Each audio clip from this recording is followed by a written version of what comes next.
Nós não podemos querer ser mais sábio ou esperto do que Jesus. Está escrito em João 2, versículo 24, e o mesmo Jesus não confiava neles, porque a todos conheciam. Mas quem era esse neles que ele não confiava?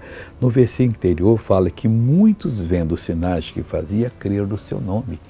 Mas Jesus não disse, olha, vocês vão embora, que eu não confio em vocês. Na verdade, a Bíblia diz que maldito é o homem que confia no homem, que faz da carne o seu braço. Nós temos que fazer o quê?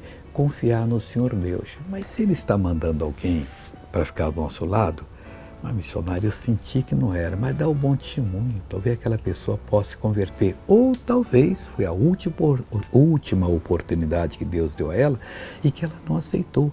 O importante é sermos usados pelo nosso Deus. Seja usado, que você será uma bênção muito grande. Veja essa pessoa que tem um testemunho para dar, eu já volto. É aqui a mão, eu não podia fechar.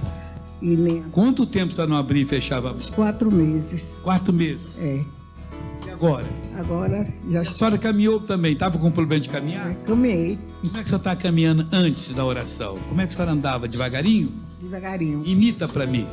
Imita como é que é. Dentro de casa mesmo, assim. Assim. Agora você andou bem. Então anda bem agora, anda bem.